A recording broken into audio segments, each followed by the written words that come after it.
नमस्ते प्यारे बच्चों, इस हिंदी ग्रामर के YouTube चैनल में आप सभी का हार्दिक अभिनंदन है, हार्दिक स्वागत है। हम पढ़ रहे थे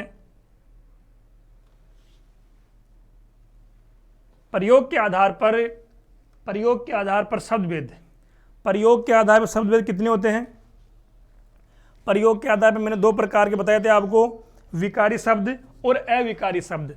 पहला है विकारी शब्द, वे शब्द जो काल, कारक, वचन और लिंग इनके आधार पे इन पे विकार उत्पन्न होता है, उन्हें हम विकारी शब्द कहते हैं। जैसे मैं बोलूं राम जयपुर जाता है। अब यहां पर मैं लिखूं सीता जयपुर जाती है। अब राम के साथ में क्या आ रहा है बच्चों? जाता है। और सीता के साथ में क्या आ रहा है? जाती है। तो इस शब्द से इसमें क्या परिवर्तन हुआ? लिंग। मैंने कहा था अगर कर्ता लिंग एक वचन आएगा तो क्रिया भी एक वचन आएगी।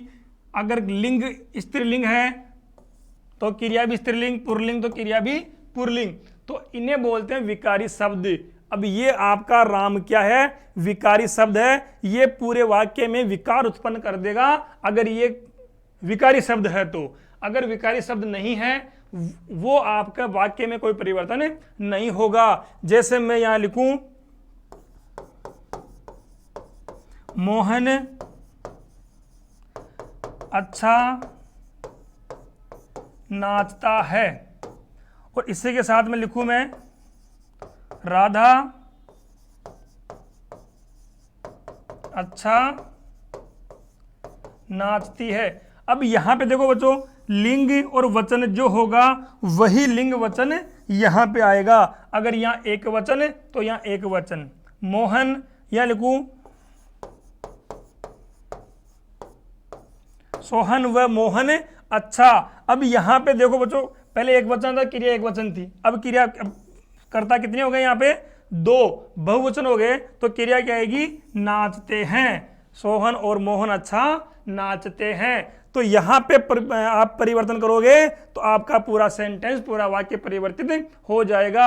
और ऐसे कौन कौन सी चीजें हैं जिनमें परिवर्तन करने से आपका जो पूरा वाक्य चेंज होगा, वो आज हम विकारी शब्दों में अध्ययन करेंगे। आपको ध्यान ये रखना है कि किन चीजों में परिवर्तन होता है। वो होगा काल में, कारक, कर्म, वचन और लिंग। इन चारों के आधार पे जिन शब्दों पे परिवर्तन होता है उन शब्दों को हम विकारी शब्द कहते हैं। इनमें आपका पहला आता है जिनमें विकार उत्पन्न होता है, वो पहला टॉपिक है अपना आज संज्ञा। पहला टॉपिक है बच्चों संज्ञा। संज्ञा में भी विकार उत्पन्न होता है। अगर आप कोई थोड़ा बहुत भी परिवर्तन करोगे तो पूरा वाक्य बदल जाएगा। कैसे? देखो, पहले परिभाषा क्या होगी?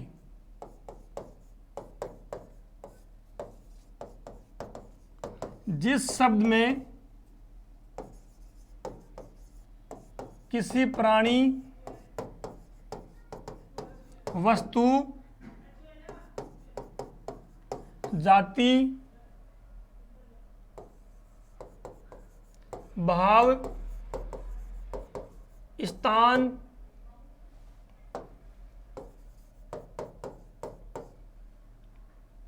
यहां पे व्यक्ति भी लिख लो, आदि का बोध होता हो, उसे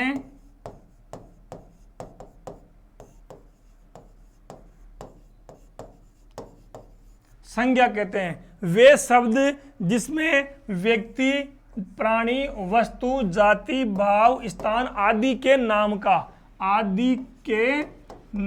का बोध होता हो, आदि के नाम का बोध होता हो, वहां पर आपकी संज्ञा होती है। और संज्ञा हमेशा कहां पे आएगी? संज्ञा आएगी कर्ता के स्थान पे। संज्ञा पे क्या आना चाहिए? मैंने पहले समझा था आपको कि एक जो वाक्य है वो वाक्य बनता है जिसमें कर्ता भी आता है, कर्म भी आता है और क्रिया भी आती है। राम जयपुर जाता है। यहाँ पर वाक्य कर्ता भी आएगा, वाक्य में क्रिया भी आएगी, वाक्य में कर्म भी। कर्म का जरूरी नहीं आएगा नहीं आएगी, बिना कर्म वाक्य बन सकता है, लेकिन कर्ता और क्रिया तो आएगी। कभी कभी कुछ वाक्य ऐसे होते हैं जहाँ कर्ता नहीं आए, क्रिया से भी वाक्य बन जाता है, लेकिन वो अपूर्ण वाक्य बनता है। पूर्ण वाक्य के लिए कर्ता और क्रिया का होना जरूरी है। अब यहां पर आपको देखना है कि जो चीजें आई है क्रिया के अलावा जो चीजें आई है वो किस किस का बोध कराती है। जैसे मोहन किसका बोध करवा रहा है? किसी व्यक्ति विशेष का बोध करवा रहा है। राधा ये भी किसी व्यक्ति विशेष का बोध करवा रही है। इसके बाद में जयपुर स्थान का बोध हो गया। मिठाई ये आपके जाति का बोध हो गया। कुत्ता गाय जाति का बोध हो गया। रामायण एक पुस्तक का बोध हो गया। और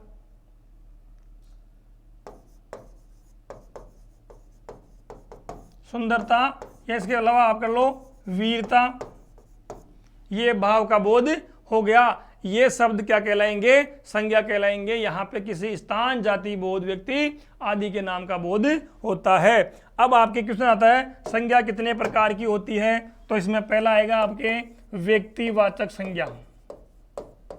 बच्चों पहली संज्ञा कौन सी होती है? व्यक्तिवाचक संज्ञा, अर्थात जिस शब्द में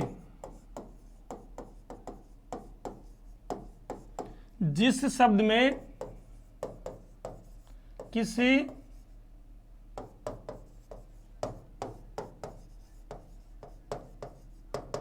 व्यक्ति विशेष का बोध होता है वहां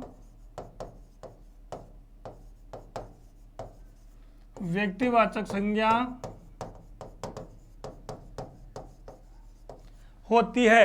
व्यक्ति विशेष के नाम का बोध हो, व्यक्ति विशेष के नाम का बोध होता है, वहां पर आपकी व्यक्तिवाचक संज्ञा होती है। व्यक्ति विशेष का मतलब है जो मेन चीजें हो, जो चीजें मुख्य हो।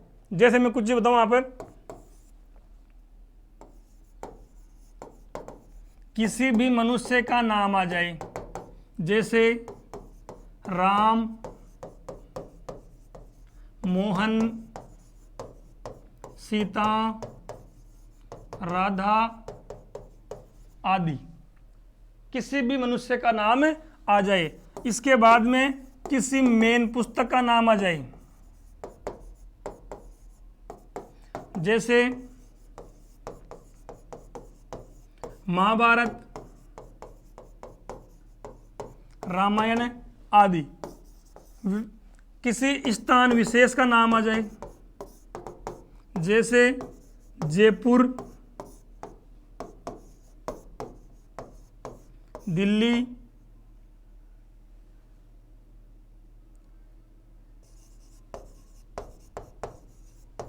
उदयपुर। किसी स्थान विशेष का नाम आ जाए वो आपका व्यक्तिवाचक संज्ञा होगा। इसके बाद में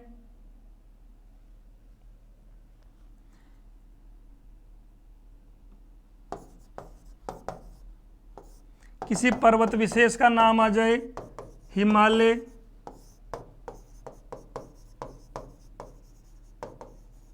माउंट आबू आदि।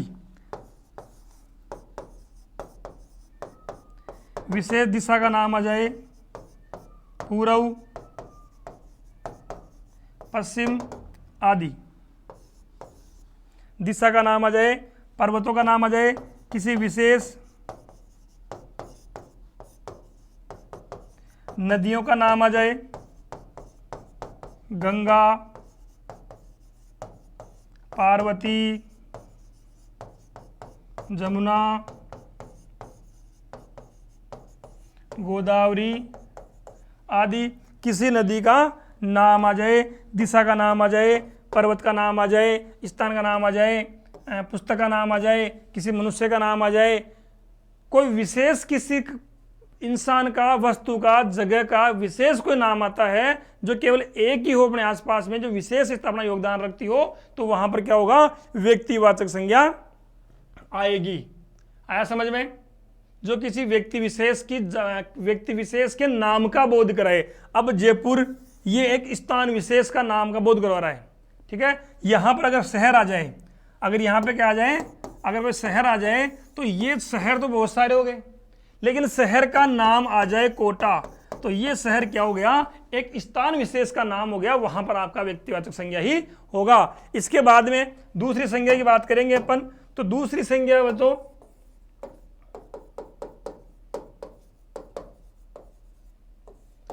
जातिवाचक संज्ञा। दूसरी कौन सी है, जातिवाचक, जो शब्द किसी जाति विशेष का बोध कराते हैं,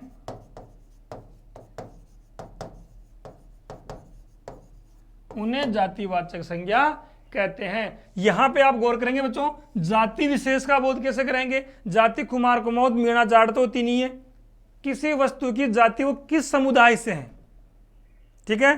पुस्तक है, उनका समुदाय, उसकी जाति क्या है। तो यहां पे जो मैंने आपके व्यक्तिवाचक में लिखा था सारा का सारा टॉपिक सेम टू सेम, आप उसी चीज को एक बार दोहराओ वापस। मैंने पहला पॉइंट लिखा था किसी मनुष्य का नाम, तो वहां पर उस मनुष्य की जाति क्या आएगी। जैसे मैं लिखूं मोहन, मैं यहां पे इधर लिख रहा हूं एक बार आपके व्यक्तिवाचक संज्ञा।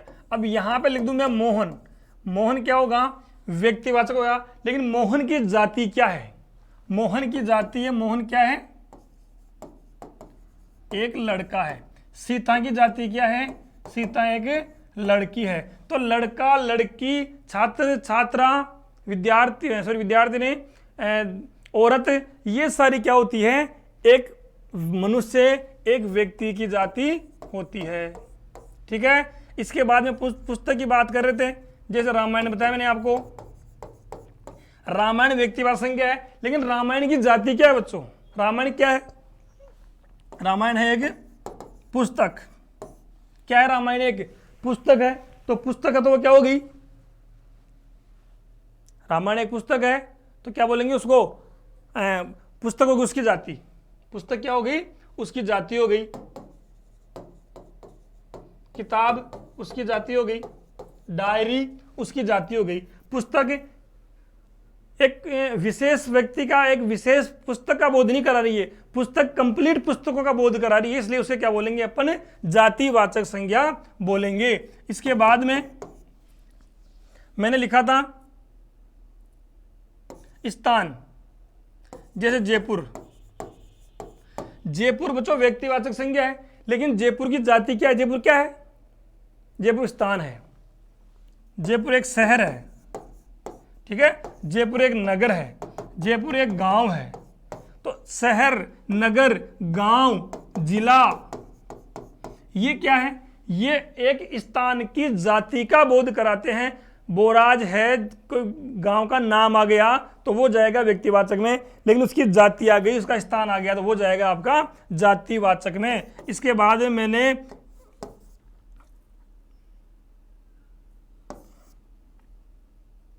गंगा का नाम लिखा था, गंगा, जमुना, यमुना।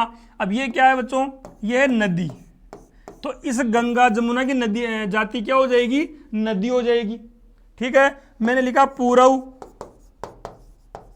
पश्चिम, ये व्यक्तिवाचक संज्ञा है, इनकी जाति क्या हो गई, दिशा, वह किस दिशा में जा रहा है, दिशा हो गई एक जाति जो चारों की 10 दिशाओं का बोध कराती है। इस दिशा में क्या होगा, दिशा में सारी की सारी जो जातियां, सॉरी दिशाएं समाहित हो गई है। इसके बाद में मैं बात करूं, मैंने कहा था कुत्ता, सॉरी मैं किसी जानवर की बात करूं तो मैंने लिखा यहां पे गाय, ठीक है, कुत्ता, बेल, ये जातियों का बोध करा रही है। अब मैंने इस गाय का नाम रख दिया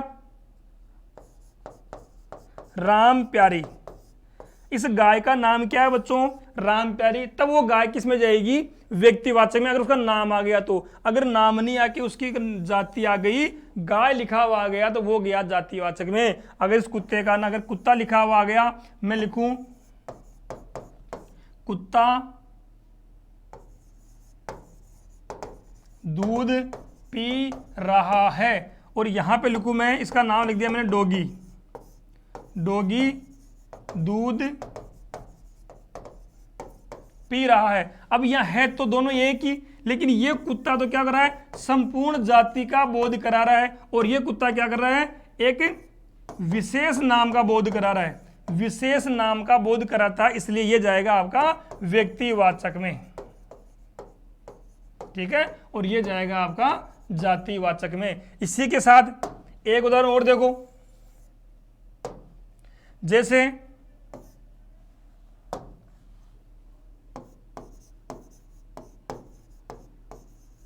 जयचंद हिंदी लिखता है, अच्छी हिंदी लिखता है। जयचंद हिंदी लिखता है, और एक में लिखूं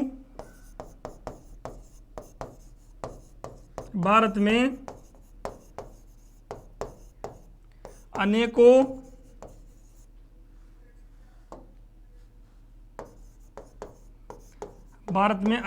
जयचंद पैदा हुए। अब यहां पे देखो जयचंद एक विशेष व्यक्ति का नाम आ रहा है, तो ये जयचंद क्या हो जाएगा? यहाँ पे एक व्यक्ति विशेष के लिए व्यक्तिवाचक संज्ञा। किसी इंसान का नाम हो गया जयचंद, जो अच्छी हिंदी लिखता है, अच्छी हिंदी किताब लिखता है, उसे बोलेंगे आप व्यक्तिवाचक संज्ञा। लेकिन यहाँ पे जयचंद ये किसी व्यक्ति विशेष के लिए नहीं आ रहा बच्चों, ये अनेकों जयचंद, यानी जयचंद जो अच्छा लिखता था वो उसको एक आधार मानकर बताया गया है कि यहाँ पर बहुत जयचंद पैदा हुए, यानी यहाँ पर ये एक विशेष जाति का बोध हो गया। तो यहां पर ये शब्द होगा आपका क्या? ये शब्द हो जाएगा यहां पे जातिवाचक संज्ञा। ठीक है, इसी प्रकार में लिखूं आपके कि महाराजा, उस देश का महाराजा सबसे अच्छा है या ताकतवर है। तो अब वो महाराजा शब्द हो गया, तो ये किसी विशेष व्यक्ति का नाम नहीं है, ये सभी महाराजाओं को अंकित करता है, ये सभी महाराजाओं का आधार बना हुआ है, इसलिए ये महाराजा शब्द किस में जाएगा? ये जाएगा जातिवाचक में। और इसी महाराजा का अगर नाम आ जाए, जैसे मैं सवाई सिंह, इस महाराजा का नाम क्या आ गया? सवाई सिंह, तो सवाई सिंह जाएगा आपका व्यक्तिवाचक में। किसी व्यक्ति विशेष का नाम आ जाए तो व्यक्तिवाचक में, और उसकी जाति आ जाए, उसका बैकग्राउंड जो है पास से जो भाग वो आ जाए, तो वो हो जाएगा आपका जातिवाचक संज्ञा हो जाएगा। ठीक है, इसके बाद अपना जो अगला तीसरा जो भाग है वो है भाववाचक संज्ञा।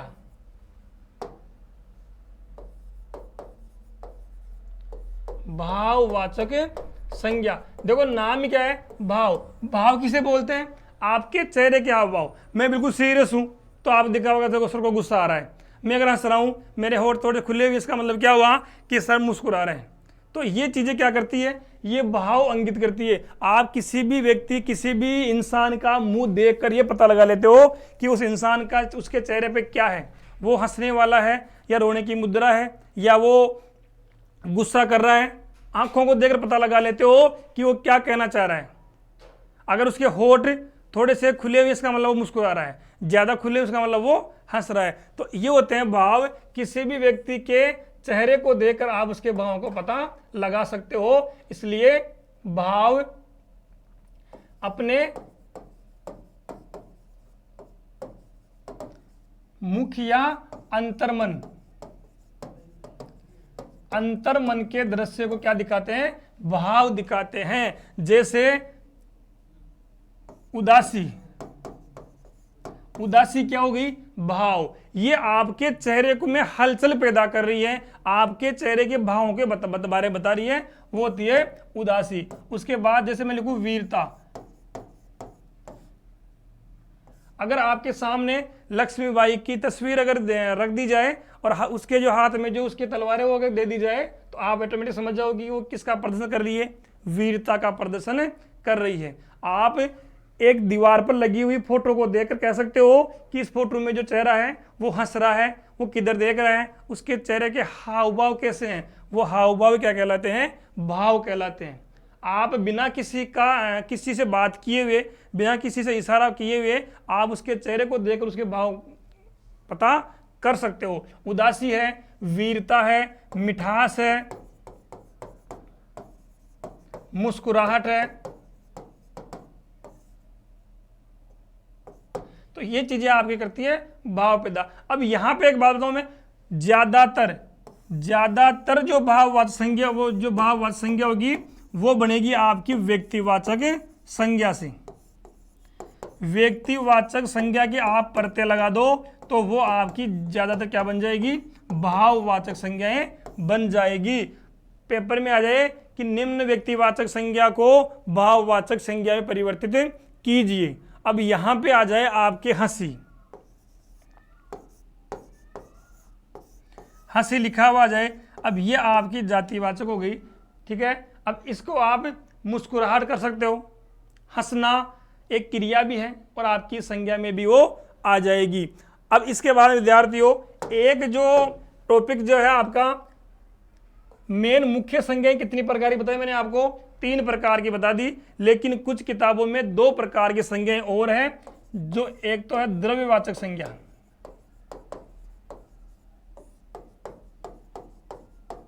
और एक है आपकी समूहवाचक संज्ञा।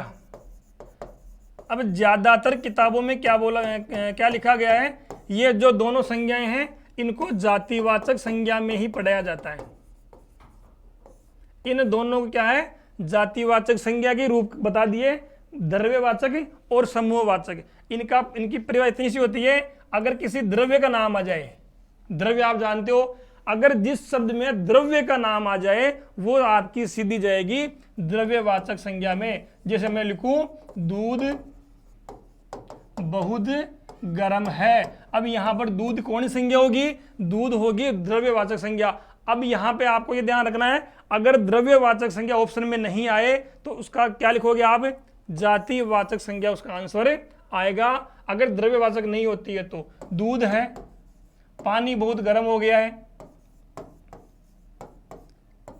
मैं लिखूं मोहन 1 किलो तेल खरीद कर ला। अब यहां पूछ ले मोहन कौन सी संज्ञा है, मोहन होगी व्यक्तिवाचक संज्ञा, ठीक है। 1 किलो क्या है, ये होगा विशेषण जो मैं आपको बाद में बताऊंगा।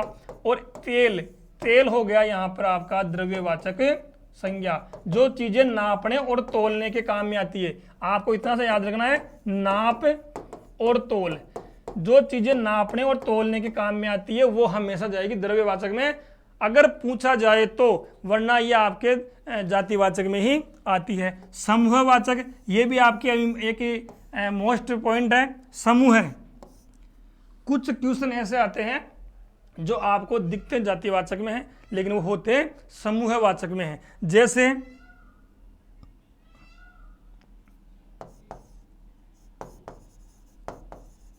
विद्यार्थी कक्षा में बैठे हैं। अब यहां पे देखो, जो ये कक्षा है, ये कक्षा हो जाएगी आपकी समूहवाचक, जहां समूह का बोध कराए। जो दल, एक जगह परिवार है, ये आपका क्या हो जाएगा, समूहवाचक हो जाएगा। जैसे मैं बोलूं आपको नेता, ये भी क्या है, समूहवाचक ही है। अगर ये नेताजी किसी जो सुभाष चंद्र बोस के लिए आ जाए तो यहां होगा ये व्यक्तिवाचक है, और अगर ये स्वतंत्र रूप से अलग आ जाए तब ये होगा आपका समूहवाचक। अगर ऑप्शन में दोनों चीजें नहीं आती है तो क्या होगा, ये जाएगा आपका जातिवाचक संज्ञा में। इसके बाद क्वेश्चन देखो, पहला क्वेश्चन है उत्तर गंगा और रूस और हिंदू आदि किस प्रकार की संज्ञा है। अब मैंने उदाहरण आपको पहले लिखवाए थे भी, आपको समझ में आ जाना चाहिए आपको। उत्तर क्या है, दिशा का नाम है। गंगा क्या है, नदी का नाम है। रूस क्या है, देश का नाम हो गया। हिंदू ये एक समुदाय का नाम हो गया। तो ये क्या होगी आपकी, किसका बोध करा रही है ये आपके एक विशेष व्यक्ति स्थान, एक विशेष नाम का बोध करा रही है। तो इसलिए किसमें जाएगी ये जाएगी आपकी व्यक्तिवाचक संज्ञा में। अब यहाँ उत्तर की जगह अगर दिशा लिखा हुआ आ जाए तब जाएगी जातिवाचक में।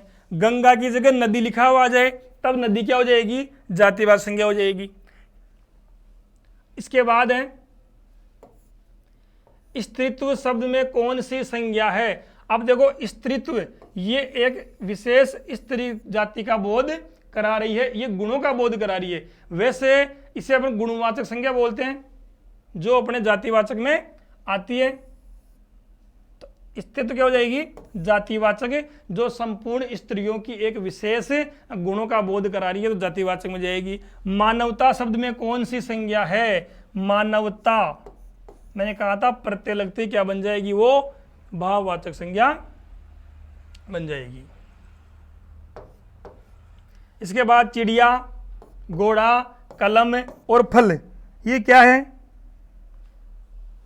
चिड़िया, घोड़ा, कलम और फल, ये सभी के सभी अलग अलग चीजों के जाति का बोध करा रहे हैं, इसलिए ये होंगे जातिवाचक संज्ञा।